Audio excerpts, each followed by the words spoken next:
As you can see, there's quite the amount of diverse opinions here, and there's also some game developers that tweeted in agreement with this, and I've actually played their games, and I hate to say it, but the games suck. It's really as simple as that. Your game doesn't suck because good games come out like Baldur's Gate 3. Your game sucks because it sucks. Well, hello there. I have two topics of discussion today, both of which seem to be making waves around the internet, as everyone certainly has their own opinions. Ooh. The good thing is that Baldur's Gate 3 is being talked about by many, and as a game that kind of falls into that CRPG genre, which is part of the RPG genre, of course, but CRPGs tend to be a bit more niche than more general RPGs such as The Witcher and Elder Scrolls. This is music to my ears, because I would love this genre to keep growing, and I think Larian Studios is definitely raising the bar.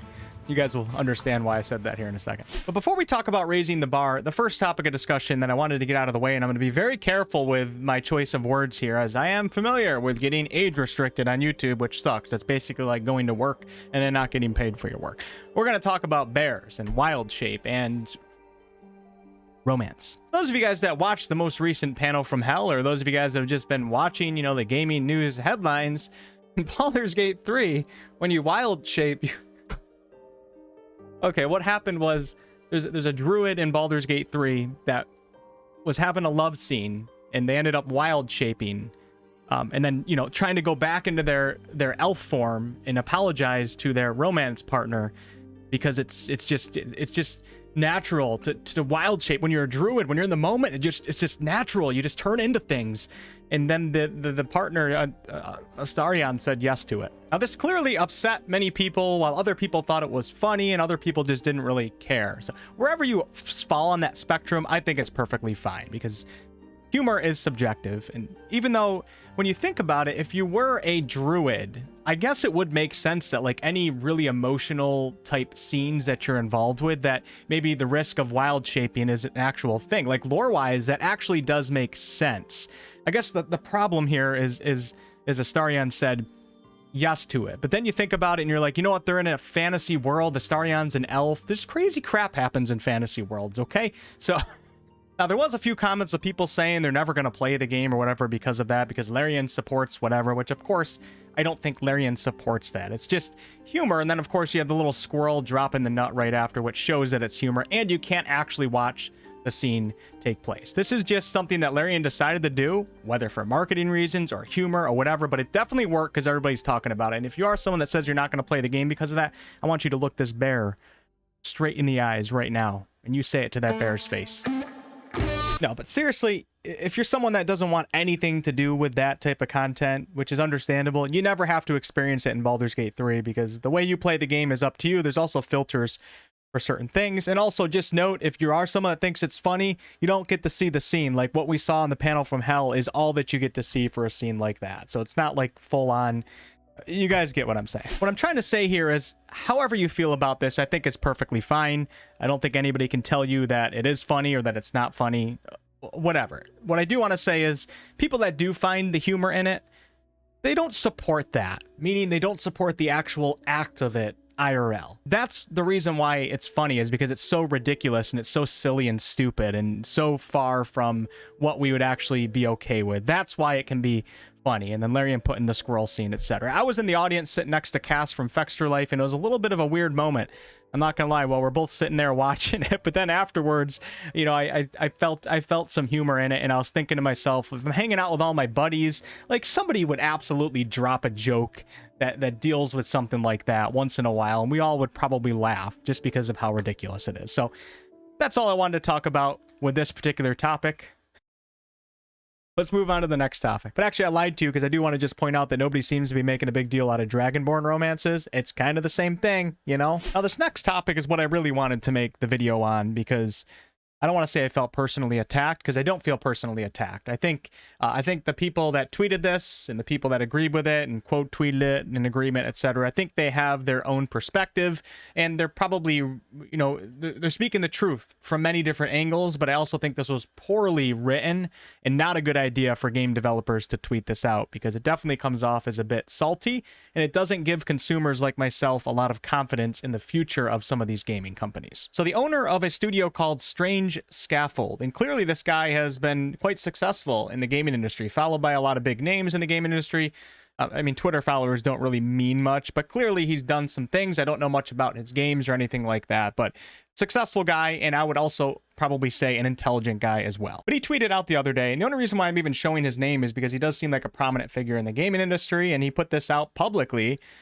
So I think we have the right to discuss it publicly. But with that said, do not show any hate towards this guy. If you want to talk about things that he said or what any of the other game developers said, because as you guys noticed here, there's a lot of quote tweets, you do it respectfully and you have a discussion on it. Okay? If I see anything along the lines of, insults or anything like that, I will be deleting those comments right away, and I'll even consider banning you from this community, okay? But he tweeted out, like a lot of people, I'm deeply excited about what the lovely folks at Larian accomplished with Baldur's Gate 3.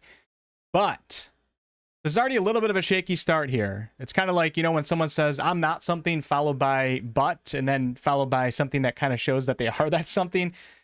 A little bit of a shaky start for this tweet.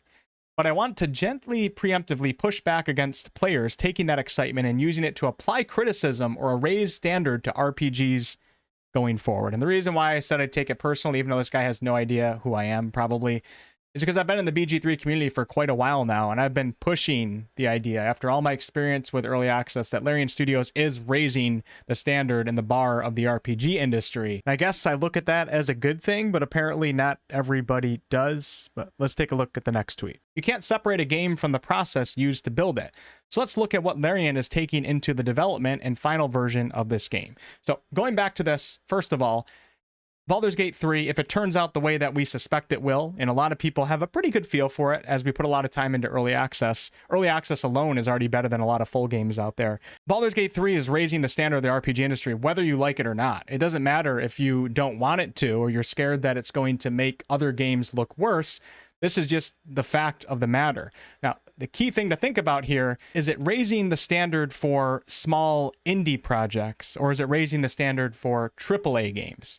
Personally, I think it's raising the standard for both, but most of the time when we say raising the standard, we're speaking at AAA games that have a lot of money and resources. Reasonable people are not going to expect the next CRPG RPG that's being developed by 10 or 20 devs to be like Baldur's Gate 3. There's nobody that's reasonable that expects that. In fact, here's a great example. Tactical Adventures with Solasta, which released a few years ago. I think the game did pretty well, and most of you guys in my community loved that game for what it was, and we understood that it was a smaller indie project, nowhere near the budget of Baldur's Gate 3, and we loved it for what it was. And then we also gave feedback to Tactical Adventures in what we hopes they will do for their next game. If they were able to make profit off their first game, we hope that they take that profit, reinvest it, and then the next game that they make is a little bit better. So maybe the next Solasta game, maybe there's like multiple endings, but maybe the animations and the visuals are still kind of low quality. I think most of us are probably going to be okay with that. But when you look at AAA companies, it's not okay to have Larian Studios doing what they're doing with Baldur's Gate 3, assuming that it turns out the way that we're expecting it to, and then having other companies that even have more resources and money than Larian releasing a game that is half of what Baldur's Gate 3 is, accompanied with microtransactions and a bunch of bullshit, and charging full price for it, if not more. So yes, it is raising the standard of AAA RPGs, and we expect, companies that fall into this, what they call mega games or something like that, to look at Larian, and as long as the game turns out good, to want to emulate that to a certain degree. So CD Projekt Red, your next game, you better, do good with your RPG, The Witcher or whatever, because we are going to be weighing it against other games like Baldur's Gate 3. Competition is good from a consumer's perspective. We hope that these companies compete with each other to a certain extent, and they work off of each other, and they try to keep improving, and therefore we get better and cooler games the more years that go on. Before we continue, let me just say that there is truth behind this too, and I understand developers' concerns. There are going to be some gamers that play a game like BG3, and then they play an indie game, and they're like, I can't play this. I mean, Larian is technically independent, so they fall into that category too. But you guys get what I'm saying. They're going to play a smaller game made by 10 devs and just think that it's garbage because they just got done playing with BG3. Well, guess what? That's just how it works. There's nothing you can do about that. I hate to tell you. It's not like this is the first amazing game that's ever come out. I mean, The Witcher was pretty amazing when it came out, and the RPG industry didn't die, and all the small companies did not die because of The Witcher. Now, the next part of this tweet lists out the reasons why BG3 and Larian were able to create such a massive project. Development cycle stretching back to 2017, 2 massive games and their definitive editions, worth of tech and institutional knowledge to draw from, so we're talking about the Divinity series. Super successful early access period lasting 3 years, providing crucial community feedback, bug hunting, and cash flow. Over 400 developers in 7 different offices around the world, not including outsourcing partners. Now, it's important to note, Larian didn't start with 400 at the start of this project. Throughout the course of early access and the game's development, Larian kept expanding. So I remember when they had like 50 people, and then they announced that they had 150, and now they're at 400, you know, however many years later in the game's development. So this didn't just happen. They didn't just start with 400. The licensed brand in the world of one of the largest entertainment IPs in the world, D&D, at the apex of its popularity with the rise of the actual play movement in a movie. I don't really like this point right here, even though it's true. I don't think it was a good idea as another developer to point this out, because it more so comes across as you being a little bit salty and saying that Larian got lucky, even though I don't think this guy means it that way. That's how it comes across. Yes, D&D is popular right now. Yes, Larian got the license for it. Larian also has been working for that license for a very long time, and they got denied the license to make BG3 a long time ago in the past. You know what would have made this list a little bit better, though, is if he then listed out all of the troubles that Larian went through. You know, there was also a pandemic, some wars. Their studio was in one of those countries. They went through a lot of trouble in their history. It certainly hasn't always been sunshine and rainbows for Larian, and they were even on the brink of bankruptcy when making Divinity Original Sin, and that was the start of the series of games, there's 2 of them right now, that really catapulted Larian into the success that they're experiencing right now and their ability to make BG3. So it would have been nice if some of that was mentioned in the tweet. This is a small, incomplete list. Larian is coming into this game swinging with a gigantic weight of expectation to deal with, true, but they're also doing it with an immense amount of wind, direct experience and resources, specialty tooling, etc. at their backs. Yes, we know that Larian's doing this with an immense amount of wind, but where do you think they got that wind from? It's from their history, their company's history, everything they've done, their successes, their failures, etc. I'm actually a big believer in luck equaling hard work meeting opportunity. I think the official quote, though, is when preparation meets opportunity. I really, really do believe in that 99.9% of the time. There's a couple other game developers that commented on here that definitely gave off the vibe that Larian is just a lucky company, and they always try to say, well, they worked hard and we like them, but basically they're lucky to get to where they're at. And is there some luck? Yes, but preparation meets opportunity, and then people that feel envious or jealous of another person or company oftentimes will just call it luck. I can think of this in a YouTuber's perspective as well. I look at bigger YouTubers, I could easily go, well, they made YouTube videos back when there was less competition, or a company just happened to randomly see their video, or they had a viral video, etc. It's easy to feel that way. But truthfully, behind most success stories, there's a ton of failure that you just don't see, you don't really hear about, and a ton of persistence. In an era of mega games, Baldur's Gate 3 is one of the largest attempted, built by a specialized group of people using mature tech specially built to make this specific game, reinforced by invaluable mass player feedback and market validation ahead of its launch. Once again, I don't think he really means it this way, but it's kind of coming across as, you know, everything just happened to work out right for Larian, and that's why they're successful. Not really a good look, in my opinion. This is not a new baseline for RPGs. This is an anomaly. It's definitely partially a new baseline for AAA RPGs. We expect other companies to try to do as good as Larian, or at least show that they're working towards that. So I disagree with this. It's not a new baseline for small indie projects. We don't expect Baldur's Gate 3 every time. Reasonable people don't expect this. Definitely raising the bar, though, and the lower bar is going to go up a little bit. That's how it is. If you can't adapt, your company won't be successful. As Vork told me, complacency is the death of a business. Trying to do the same thing in the same way, especially without the same advantages, could kill an entire group of studios. You know, advantages, luck. That's the kind of the feeling I get from this, okay? If they go as big or bigger with their next title, Larian themselves could die. That's the risk and reward of the mega game. We're an industry dangling elephants over cliffs, pointing at the ones that don't collapse under their own weight as indictments to the ones that do. So please celebrate the achievement represented by Baldur's Gate 3. It looks like a massive amount of effort is about to pay off in a big way for one of the brightest voices in the medium. But there's that word again. If you shout that every RPG should be like this going forward, you have no excuse. You've not just missed the point, you've created the expectations and conditions to ensure your favorite creators may never be able to give you the thing you love ever again. This is nothing new. I don't get why this was ever tweeted in the first place. New RPGs come, they raise the bar, they make us all want more, and then smaller companies strive to be bigger, while bigger companies are held to higher expectations. So overall, I just don't like this tweet because of the way that it was worded. I think there's truths behind it, and I understand that he's coming from a different perspective than I am, and I am just not all-knowing. I don't know everything about game development, etc. But the tweet's still up, and it seems like a lot of people have similar feelings to me, that it more so sounds kind of like excuses and a little bit of jealousy. We keep saying, oh, we love Larian, but everything just happened to work out for them, so we're never going to be able to create a game like that. Doesn't really inspire confidence in your future projects, is what I'm saying. Even if it's realistic to not expect to be Larian, you should be congratulating them and striving to be like that. There's a lot of YouTubers in the industry that I know I'll never be as big as them, but I strive to do what they did. And if I make it even halfway, I'm happy. And I also know that people will understand that I can't necessarily be Mr. Beast. I don't have those resources, but I'm going to strive to keep increasing the quality of my content, etc. Now let's take a quick look at a few of the quote tweets here. As you can see, there's quite the amount of diverse opinions here. And there's also some game developers that tweeted in agreement with this. And I've actually played their games, and I hate to say it, but the games suck. It's really as simple as that. Your game doesn't suck because good games come out like Baldur's Gate 3. Your game sucks because it sucks. There's plenty of small projects that I supported the crap out of that were really successful. 9 Dot Studios with the game Outward.